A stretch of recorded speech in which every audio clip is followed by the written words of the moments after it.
Hi there, it's Elisa from AK Educational Consulting, and I wanted to talk today about a question that I get asked a lot, which is how do we engage our families with the social emotional learning curriculum or strategies that we're using at school?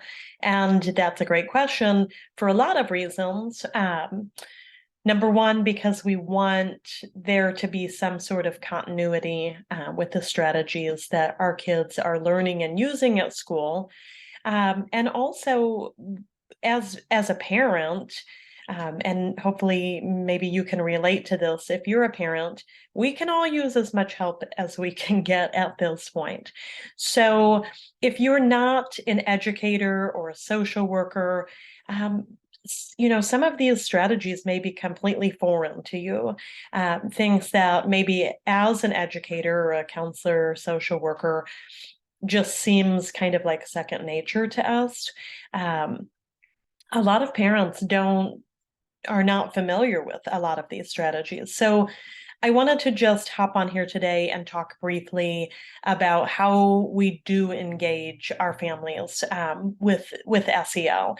And the thing is, you can see on the screen right here, there are kind of four tenets of effective family engagement in terms of any sort of family engagement. So whether you're trying to get parents to engage with the school and the academic curriculum, um, or whether you're trying to get them to engage with a parent teacher organization or extracurricular activities or a tutoring program, whatever it is, this is sort of where you need to start. So these four tenets are strong relationships, meaning we need to build relationships with our families, our caregivers, just like we would with our students. This is hugely important. We're going to get a whole lot further when we do run into problems with students if we have those relationships with their caregivers as well. The second is, and these are in no particular order at all, a welcoming environment. We have to create a culture in our building where parents and families are welcome and they feel welcome. It's not closed off. It doesn't feel like they don't belong. There's a sense of community and a sense of belonging. And we can do this in a lot of different ways, from just how our front office looks and how the first people that interact with our parents behave and speak to our families, to the messages that we're sending through our teachers and our administrators and what is coming home with our kids. All of these different things come together to create a welcoming environment. The next one is two-way communication. So we can't constantly just be talking at parents. We need to have this go in both directions. So they need to be able to feel like they are welcome and their opinion is valued and they are part of the conversation and part of the partnership.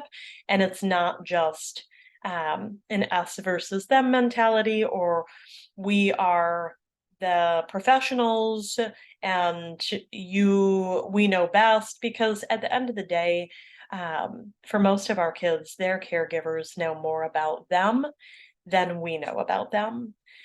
And lastly, um, shared decision making. And this one is tougher to get to, but we have to get to a point where our families feel like they are part of the decisions that are being made and the policies that are being set in place in our school building. And this could be, through a PTO. This could be through different advisory committees. There's lots of different ways of going about this. So then, how do we take these four tenets, and apply that to social emotional learning? So if we look at examples of family engagement with SEL, and you can see I've listed some, and then in parentheses, I've kind of tied them to one or two even of those tenets that we just talked about. So we need to be making positive phone calls home and not just waiting until something goes wrong, right? That's going to help us build those relationships with caregivers, and it's opening those lines of communication. We can do home visits. In some schools, that is very commonplace, and in other schools, that seems like a very foreign concept. But again, it's a great way to build those relationships, communicate with families. Um, so we can have those in place if that's something that your school is doing, or considering doing. We can be surveying our parents, right? Not only as a way of communicating in, both directions, but also giving them a voice in decision making in the school. More specifically, if we have interests and needs that have been identified by the parents, which they have, maybe we just haven't asked them what those are, we can provide parent workshops.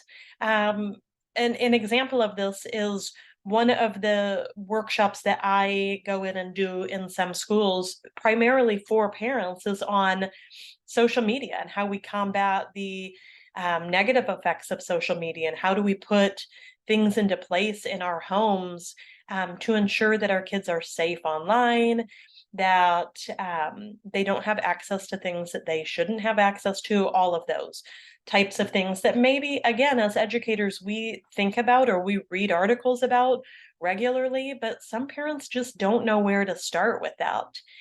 And so, whatever those parent identified interests or needs are, we can seek out people to come in and teach them. We can also do that with workshops that are aligned to the mission and vision of our school. And maybe that is aligned to, or even the goals of our school. So maybe you have accreditation goals or goals that, you've written for your state Department of Ed.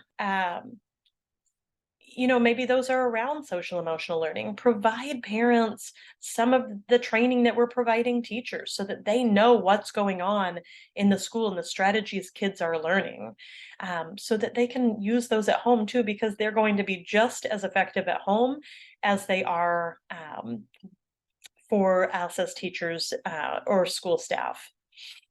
We can have some sort of stakeholder committee around our social emotional learning plan, and include our parents in that. So whether that is planning for what our SEL curriculum is going to look like over the course of a year or 2 years, or we're looking to adopt a curriculum or trainings or whatever that is, include our parents in that, include your parents. And I say parents, and keep in mind that always includes whatever caregivers your students have.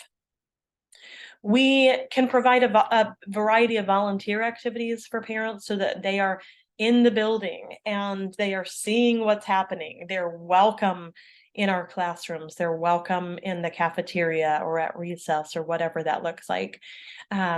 Because again, the more our families, our caregivers are in the building, the more they're going to see the strategies that we have in place for de-escalating kids, or for talking to kids when they have a conflict.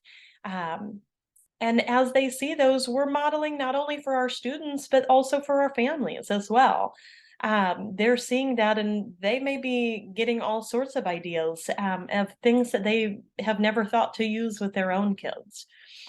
And then, lastly, and this is just last on my list, there are plenty of other things that we can do.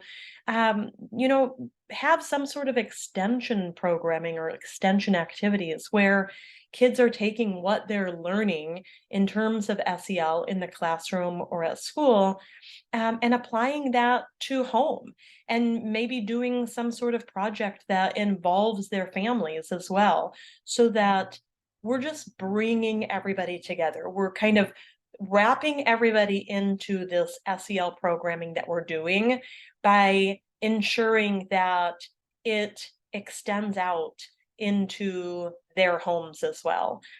All of these things are going to start to get our families engaged, and start to help them realize the things that we're doing at school. So then we can be more strategic or more targeted in the strategies that we're using to engage families. And there are so many other things that we can be doing, but this is a great place to start. if you really just want to start getting your families engaged with your SEL program, think about some of these that we just talked to as really good starting points, and think about these four tenets. Where are you strong as a school? Where are your weaknesses that, oh man, we really need to, beef up that welcoming environment? So just be thinking about those things and how they can apply to your school. And I hope that you have kind of gotten some ideas from this to take back to apply to your own families. So I will see you right back here next time for our next video.